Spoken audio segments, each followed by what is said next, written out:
هو الفراعنه والمصريين القدماء كانوا بيبصوا لليهود باي نظره؟ يعني هم كانوا بيعتبروا اليهود دول ايه بالنسبه لهم؟ تعال نشوف المشهد الصغير ده من فيلم الموميا. شويه مستكشفين اجانب هيزوروا مصر، وبالصدفه وهم عمالين يدوروا كده هيصحوا موميا. الموميا دي كانت موميا كاهن فاسد، شخصيه بشعه جدا. المهم كلهم كانوا بيجروا من الموميا وخايفين، واللي وقع في ايد الموميا دي بالصدفه راجل يهودي، شخصيه يهوديه. تعال نشوف الموميا هتقول له ايه.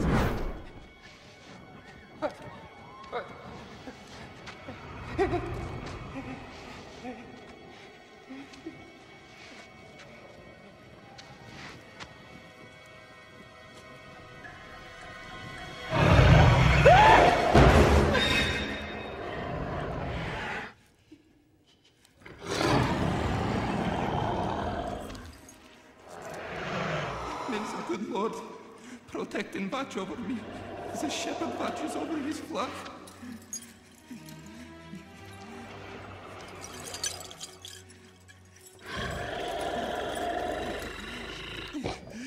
يا إلهي سيبني أميش خافاني. No. Okay.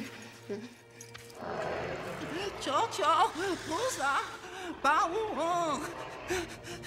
Chocho, Baum.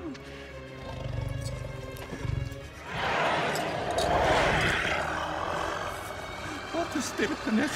Hamamen, Bayams.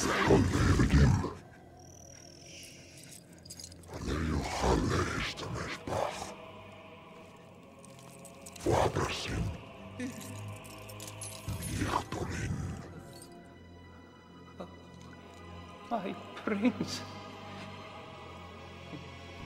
طبعا يعني الراجل عشان يستنجد وعمال بقى يدعي ادعيه، وعمال يستخدم كل اللغات وكل الادعيه وكل الحاجات اللي يعرفها من كل الاديان المختلفه. واول ما اتكلم بالعبريه اليهوديه وطلع له النجمه بتاعت سيدنا داوود، شفت الموميا قالت له ايه؟ فالموميا قالت له لغه العبيد. ايوه هم كانوا بيعتبروهم عبيد ولا ايه؟ ايوه كمل معايا كده بقى. وبعدين الموميا عملت ايه؟ ادته ذهب. اول ما عرضت عليه ذهب وافق ان هو يساعدها. يعني كل الناس كانت بتهرب منها، هو الوحيد اللي وافق ان هو يساعد الموميا مجرد ما عرضت عليه ذهب. فاحنا نستدل ايه من المشهد ده اعزائي الصغار؟ ان هم ناس ما عندهاش مبادئ، ناس ما تعرفش اخلاق ولا مبادئ ولا اي حاجه، اللي بيفهموه هي لغات الذهب والفلوس فقط. وللاسف هم دلوقتي فعلا هم اغنى ناس على كوكب الارض كله، هم اكتر ناس اغنياء. فلو احنا بنتكلم على اليهود فدول سمعتهم معروفه من قديم الازل على عبر الممالك كلها. كانوا كل ما يدخلوا مملكه او كل ما يدخلوا دوله او اي مكان كانوا يطردوا منه، لانه سمعتهم زي الهباب وزي ما انت شفت دلوقتي كده في الفيديو. فيلا بينا بقى نذكر بعض تاني ونقول رد فعلنا ايه دلوقتي في الحرب والمجازر اللي بتحصل حوالينا. احنا رد فعلنا ايه؟ اول حاجه نقطع، وما نقطعش المنتجات الاسرائيليه بس، ده احنا هنقطع كل المنتجات بتاعت كل الدول اللي بتساعد اسرائيل واللي بتشجع اسرائيل.